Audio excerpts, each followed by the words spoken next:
Dans la vidéo précédente, nous avions défini la notion de projeté orthogonal sur un sous-espace vectoriel de dimension finie. Et ici, nous allons en voir une application qui est le calcul de la distance d'un vecteur à un sous-espace vectoriel de dimension finie. Tout d'abord, définissons ce que c'est la distance d'un vecteur à une partie, donc à une partie non vide grand A de E. Donc je noterai distance de x à grand A. C'est la borne inférieure de la distance de x à petit a, où petit a décrit l'ensemble grand A. La distance de x à a, ce sera tout simplement la norme de x moins a, et ici je l'ai réécrit encore une fois en utilisant cette fois, en faisant apparaître qu'il s'agit bien de la borne inférieure d'un certain ensemble. Alors est-ce que ce nombre existe? Autrement dit, est-ce que cette borne inférieure existe?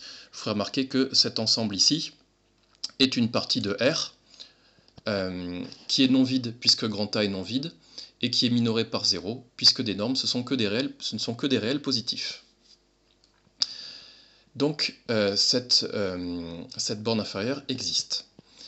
Exemple 11, sur R muni de la distance usuelle, donc la distance usuelle entre deux réels, elle est définie par distance entre A et B égale la valeur absolue de A moins B. La distance de 2 à l'intervalle ouvert 0,1, c'est 1, et la distance de 0 à l'intervalle ouvert 0,1, c'est 0.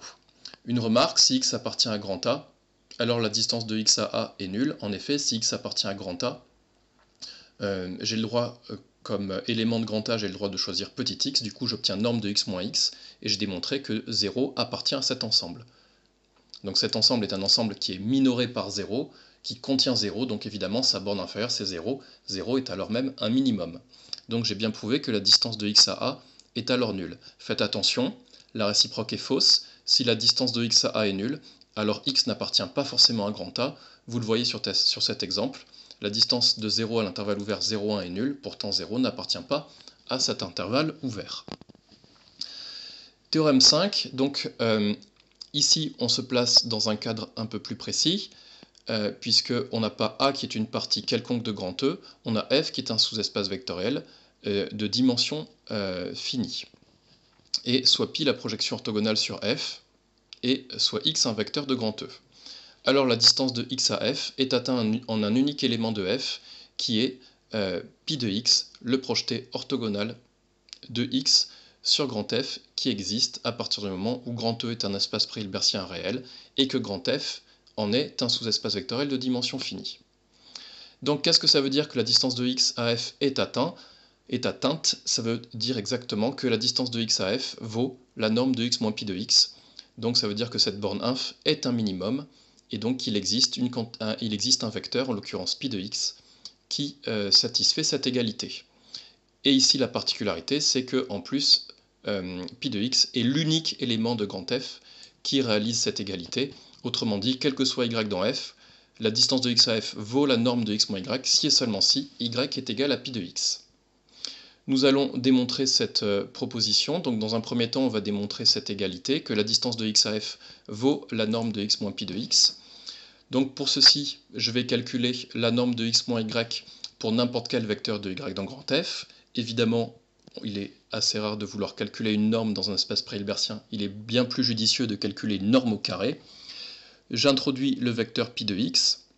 Donc si on regarde ce qui se passe sur le dessin, donc j'ai mon vecteur x ici, j'ai pris un vecteur y, donc le vecteur y c'est ce vecteur ici en bleu, je projette orthogonalement, j'obtiens le vecteur pi de x, et le vecteur x moins pi de x, c'est ce vecteur-là, puisqu'effectivement pi de x plus x moins pi de x, ça fait bien le vecteur x. Donc ce vecteur x moins pi de x, on le voit sur mon dessin, et je vous le rappelle, il appartient à f ortho, alors que le vecteur pi de x moins y, qui est en fait ici, il est ici le vecteur pi de x moins y, il appartient à grand F, ça c'est évident, puisque c'est juste une différence de deux vecteurs de grand F. Du coup, je peux appliquer le théorème de Pythagore, qui me dit que cette norme au carré vaut la somme des deux normes au carré. Donc pour tout y dans F, qu'est-ce qu'on a? On a évidemment que la quantité norme au carré de pi de x moins y au carré est un réel positif. Du coup, la norme de x moins y au carré est toujours supérieure ou égale à la norme de x moins pi de x au carré. Évidemment, deux réels positifs sont rangés dans la même ordre que leur carré, donc j'obtiens cette inégalité-là. Qu'est-ce que dit cette inégalité? Elle dit tout simplement que la norme de x moins pi de x est un majorant de cet ensemble. Et cet ensemble, je vous rappelle, la distance de x à f a été définie comme la borne inférieure de cet ensemble. Donc, si je veux démontrer que la borne inférieure de cet ensemble est ce réel, je vais démontrer précisément que ce réel, finalement, en est le minimum. Et c'est évident puisque pi de x appartient à grand F. Donc cette quantité est bien le minimum de cet ensemble, ce qui veut dire en particulier que la distance de x à f vaut cette quantité. Et on a bien démontré que en plus cette quantité, que cette borne inf est atteinte en pi de x. Maintenant il ne me reste à démontrer qu'une chose, c'est à savoir que le vecteur pi de x est le seul vecteur de grand F qui réalise cette égalité, c'est-à-dire pour lequel la distance de x à f vaut la norme de x moins y. Donc on prend un autre vecteur de y de grand F, c'est-à-dire un vecteur de grand F qui n'est pas égal à pi de x. Du coup, la distance entre pi de x et y est strictement positive, ce qui veut dire, si je reviens à étoile, j'obtiens que cette quantité est strictement plus grande que cette quantité. Encore une fois, je peux me débarrasser des carrés, et je fais apparaître ici la distance de x à grand F. Donc j'ai démontré que pour tout y dans f autre que pi de x, la norme de x moins y sera strictement plus grande que la distance de x à f. Autrement dit, on vient de démontrer que la distance de x à f est atteinte en aucun autre vecteur y de grand F. Donc on a bien démontré l'unicité qui est ici.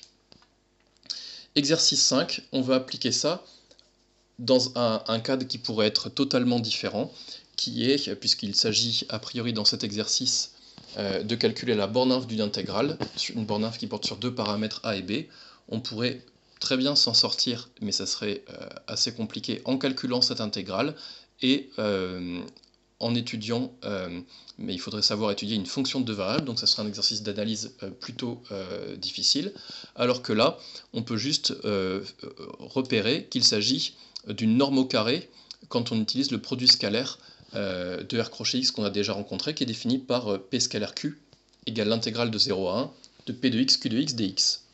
Donc ici, il s'agit de quoi? Cette intégrale, elle vaut tout simplement la norme au carré de x carré moins x moins b, du polynôme x carré moins x moins b. Donc on est en train de calculer la borne inf sur le couple AB qui décrit R carré. Du coup, ici, vous comprenez que le polynôme ax plus b, quand a et b décrit R carré, il décrit tout simplement R1 crochet x. Donc ici, je suis en train de calculer la borne inférieure, de la norme de x carré moins p au carré, quand p décrit R1 crochet x. Il s'agit exactement de la distance de x carré à R1 crochet x au carré. Or, d'après la proposition précédente, que j'ai le droit d'appliquer puisque R1 crochet x est un sous-espace vectoriel de dimension finie de R crochet x, la distance de x carré à R1 crochet x est atteinte en pi de x carré, qui est le projeté orthogonal de x carré sur R1 crochet x. Ça veut dire quoi? Ça veut dire que la distance de x carré à R1 crochet x vaut la norme de x carré moins pi de x carré. Or, on a déjà vu dans la vidéo précédente que pi de x carré vaut x moins 1/6. Donc si je calcule la norme au carré de cette quantité, j'obtiens tout simplement si je calcule la distance au carré de x carré à R1 crochet x, j'obtiens tout simplement la norme de x carré moins x moins 1/6. Ici, je le réécris sous forme d'intégrale. Il me reste à développer ce carré. Donc j'ai une somme de 3 termes au carré, ça me donne chacun des 3 carrés et chacun des 3 doubles produits. Je primitive et je calcule en 1, moins la quantité en 0, mais en 0 tout est nul, et on obtient 1 sur 180. Donc vous voyez ici, la notion de projeté orthogonal et la notion de distance d'un vecteur à un sous-espace vectoriel de dimension finie me permet finalement simplement de calculer la borne inf de cette intégrale.